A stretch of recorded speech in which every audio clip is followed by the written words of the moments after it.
Well, good morning. Good to see you here.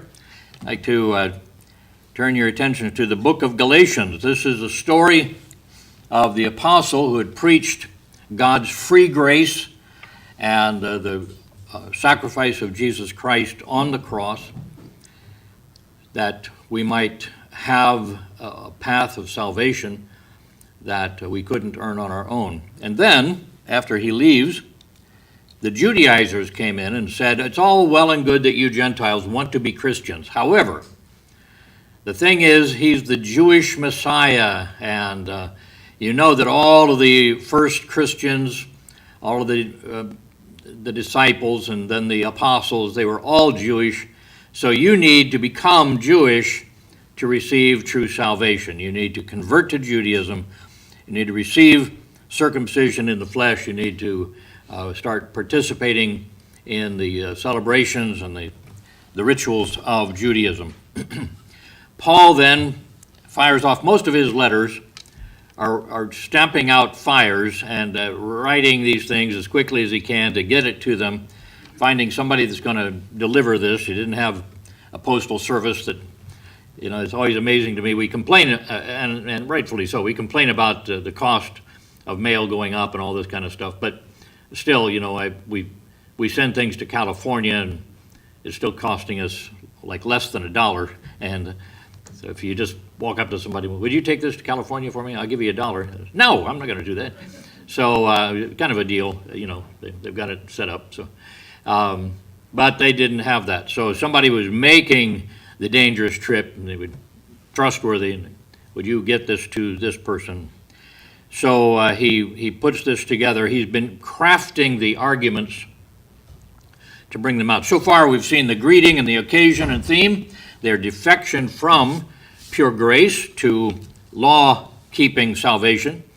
We've then been through point 1, Paul's authority defended, because they had to discount Paul to say that, well, you know, of course that's what he said, but you know he's not a real apostle. And then we got into the true doctrine explained, and we saw their previous Christian experiences didn't relate to turning to Judaism. The relation of the law and the Abrahamic covenant was first, and the law did not contradict it, but was just added because of sin. Then the relation of the law to the Christian faith, and he shows the difference there. And now we're into the folly of returning to the law. It's just foolishness. He points out first that the returning to the law was inconsistent with their Christian experience. He says, you actually became Christians. You saw some miracles by God. And you weren't turning to the law then. It just doesn't make any sense that you're trying to accomplish something more by turning to the law. And then we got to point 2, returning to ritual worship was contrary to their former attitude toward Paul.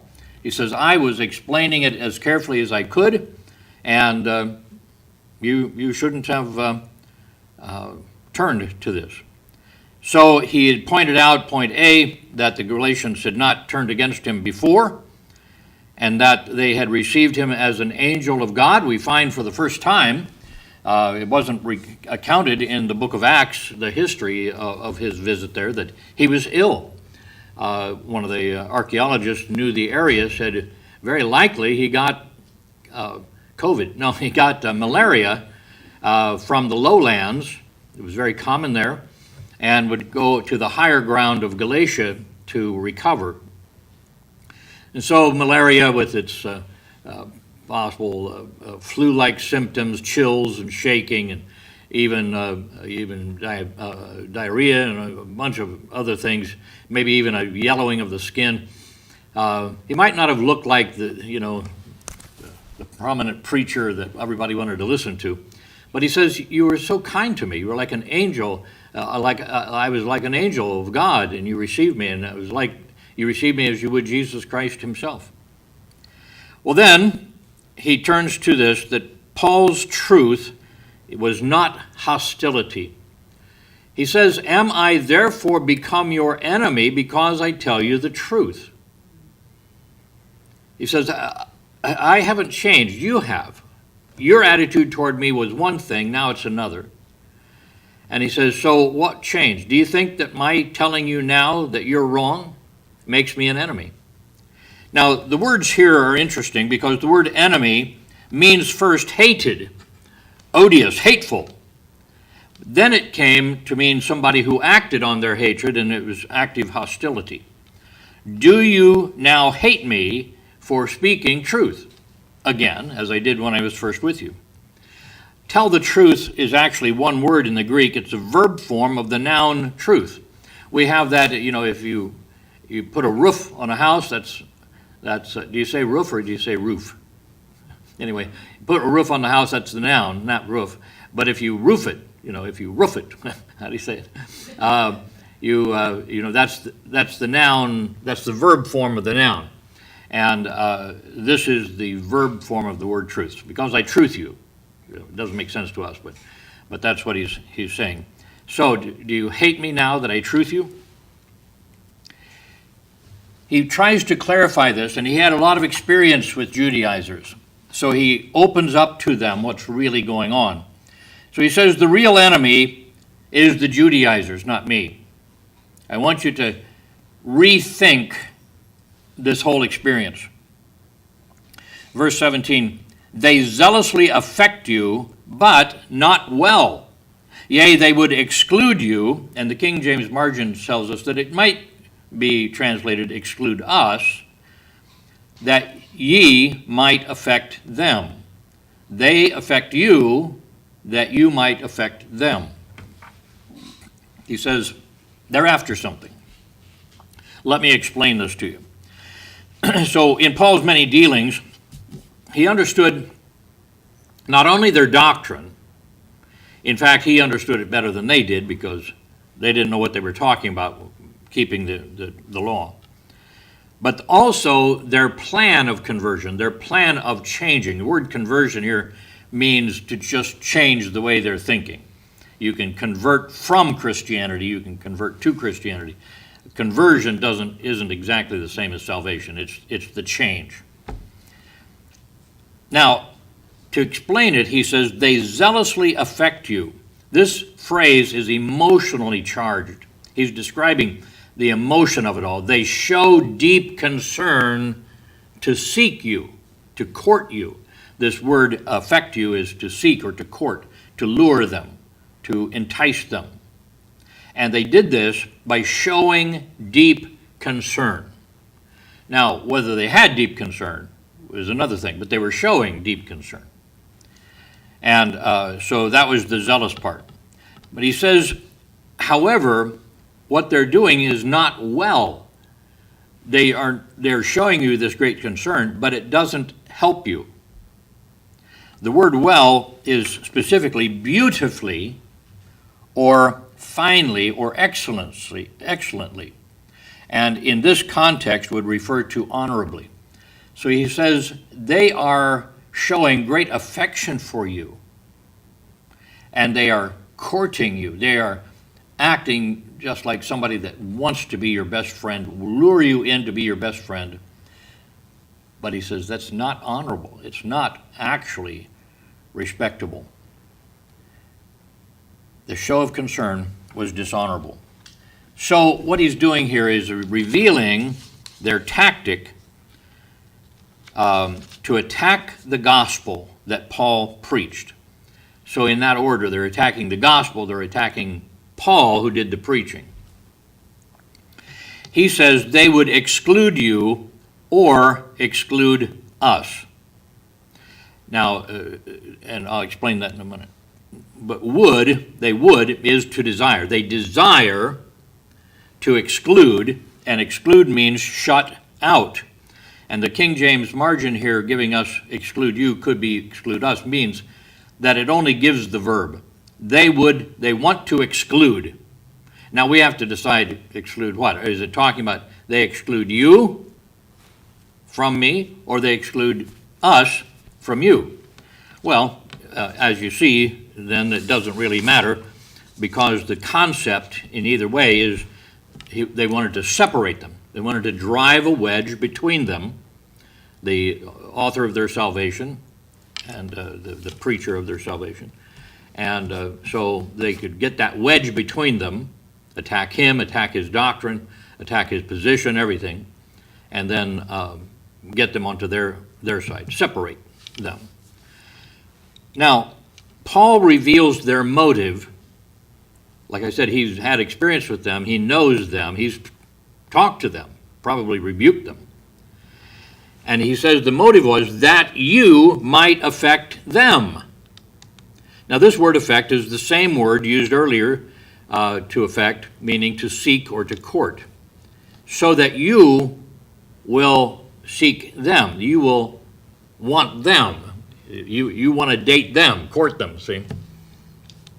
Now, once isolated from Paul, the Judaizers wanted the Galatians to seek or to court them. Now, many cult evangelists use this tactic. Now, in one sense, we do the same thing. We try to befriend someone that we're winning to the Lord because we don't go to attack them. What are you, stupid? You need to be a Christian. You can't approach it like that. You can't say, you're so bad, you need conversion. That's not the way we do it. We're saying, we care for you, we care for your soul, and we want you to get saved. So we do the same thing, but the purpose is for an honorable purpose, for their salvation. For them, it was not honorable. So they calculate a show of deep concern to deliver people from their biblical belief or their biblical heritage, depending on where they are. Now, I tend to call these people crusaders. I'm a little down on crusaders. The whole thing, Brother Jeb kind of defends the first crusade. It was the Christians were being overrun by Muslims, and they called back to the Pope and to others for help, and so the Pope then organized it. What I'm against about this is the church sending people to warfare. That whole thing is so criminally wrong that I can't justify that in any way of thinking. However, these crusaders were doing things, bad, unspeakable horrors for what they consider to be an honorable cause. So I call them crusaders. Now, they're on some sort of holy crusade to gather people into their circle. And I think of them sort of like the stories of the wild Indian who was gathering scalps, wear them on his belt, all drying out, various levels of dryness, and hanging on his belt. Oh, you're really a good guy, And then the gunslinger that made notches in the handle of his handgun, look at those, you're scared of me now.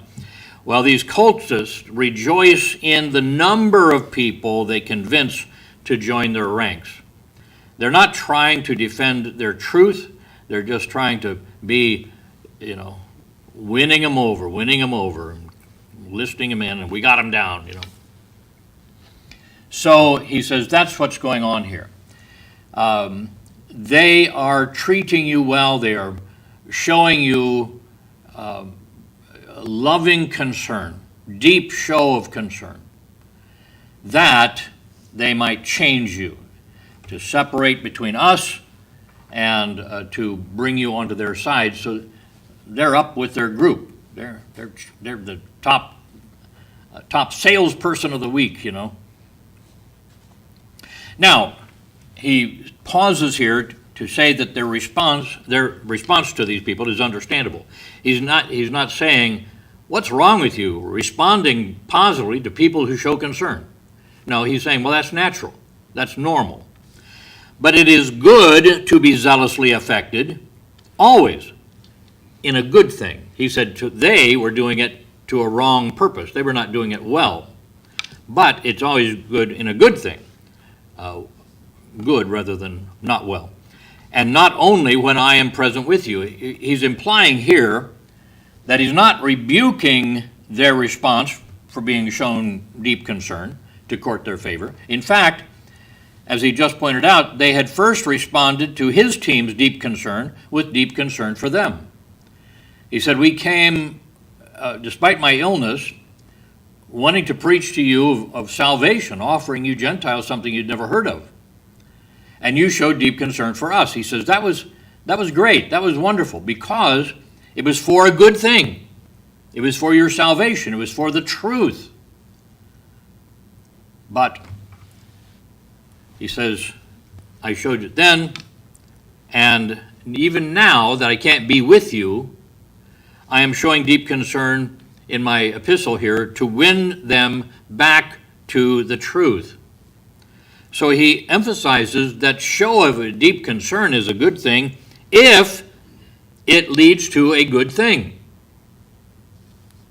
Good is the same word well that was used above when he said it was not well.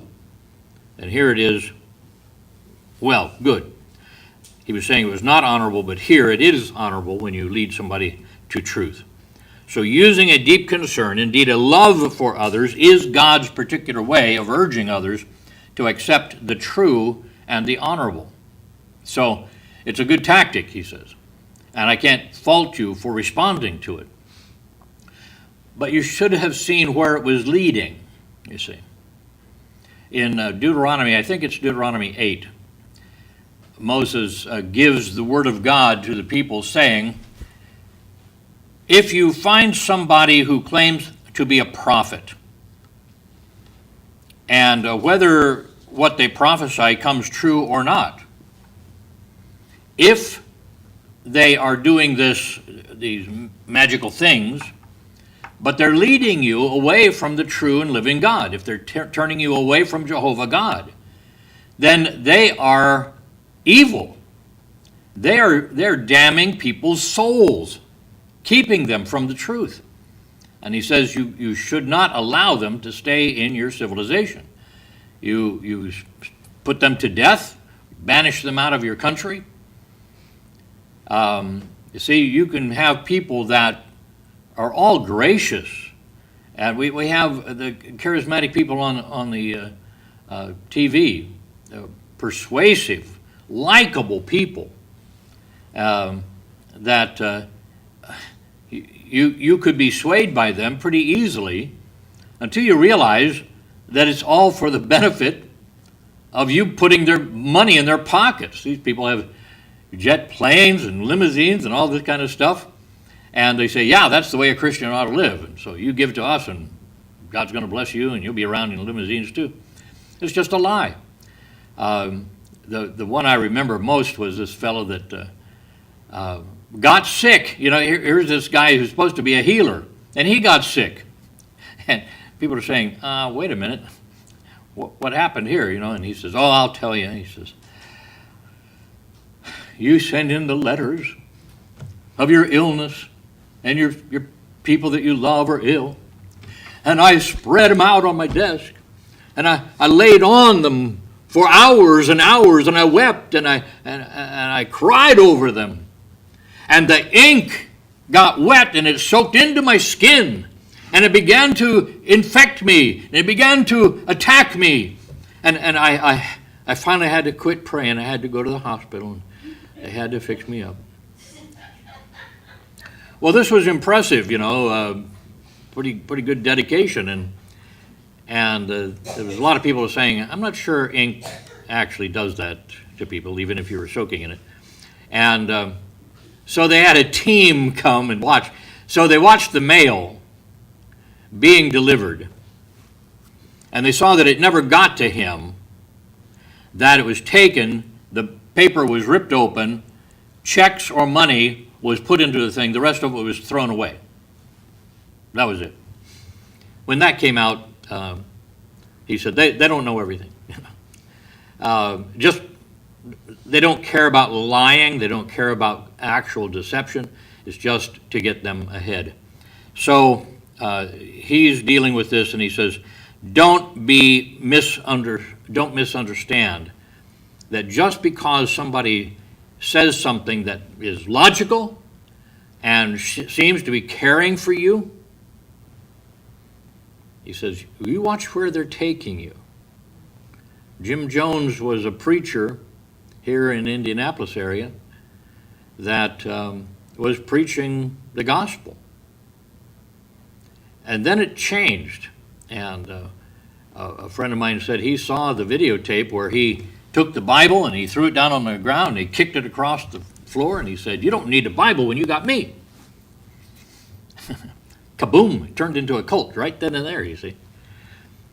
And he was the one that he led them down to South America and had them drink the Kool-Aid, and they all died there of poisoning. So, horrible end to a horrible process, but that's the way of the world. All right, so the response was understandable. However, Paul says, my desire, my goal, my show of deep concern here, my laboring for you in this, has this goal, that Christ be formed in you. He says it this way, "My little children, of whom I travail in birth again, until Christ be formed in you."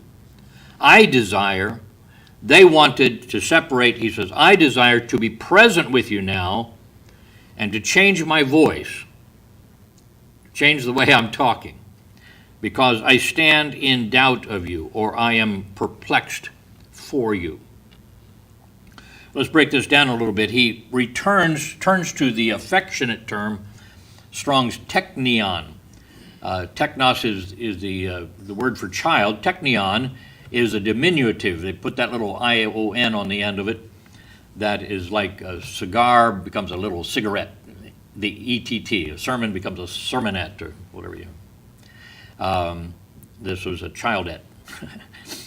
So it's little children, and it's a very affectionate term. And we see Jesus used the word when he gave his farewell message in John 13:33. Little children, he says to these adults, "Yet a little while I am with you, you shall seek me, as I said unto the Jews, whither I go you cannot come, so now I say to you." He says, "I'm going to death, I'm going to heaven. And it's not given to you to follow me in that mass death, but to stay and preach." In 1 John, John, the beloved disciple, he uses it in 7 verses in that little book. Little children, teknion, looking at them as a father might his little children that need some help. Now he says, travail in birth. This is a verb meaning feeling the pains of childbirth. He calls them little children, and he says, it reminds me when I gave birth to you as a midwife, but I was feeling the pains of your new birth. There were problems and difficulties in all of this. And so he says, you brought me there again. I'm feeling the pains of this. Again is anew, as I did then, so now I see it again. So just as he did when he was leading them to Jesus, so now he travails, he aches within to be sure they trust the Lord alone, not Jesus plus works. This is the Roman Catholic way, see. Yeah, we believe in Jesus Christ, salvation by Jesus Christ, as long as you do the works of the church, Well, that cancels out the free work of grace. And what is the goal here? He says, until Christ be formed in you. Now, be formed is that verb form of the noun form, just like we do. It is a form, and you form something. You form the clay into a form.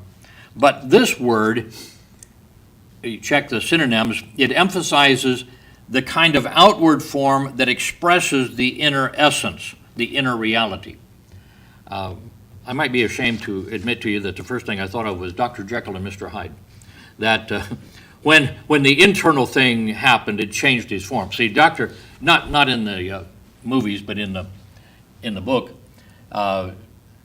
Dr. Jekyll was a tall, respectable English gentleman, But when he became subject to all his evil, he shrunk and was bent and was darker, and so his outward form changed to reflect his inner reality. So anyway, he says, I want your outer form to reflect Christ within. That's a pretty good desire, isn't it? Pretty good desire. So he wanted them to show Christ in their life and in their outward form. Albert Barnes here tries to explain, here it means until Christ reigns, rules wholly, completely in your hearts, till you wholly and entirely embrace his doctrines, until you become wholly imbued with his Spirit, to where you become fully Christian. So this is Christ being formed in you. This is a good picture of getting saved in the first place. When your spirit becomes Christ-like, you are justified. When your soul, your mind, your will, your emotions becomes changed to Christ-likeness, that's sanctification. You begin to act and think and feel and think like Jesus. And then, of course, we will become like him. The Bible tells us when we're raptured, and that'll be the last part of our salvation, the body itself. Martin Luther loved the book of Galatians. I have his commentary on his beloved book.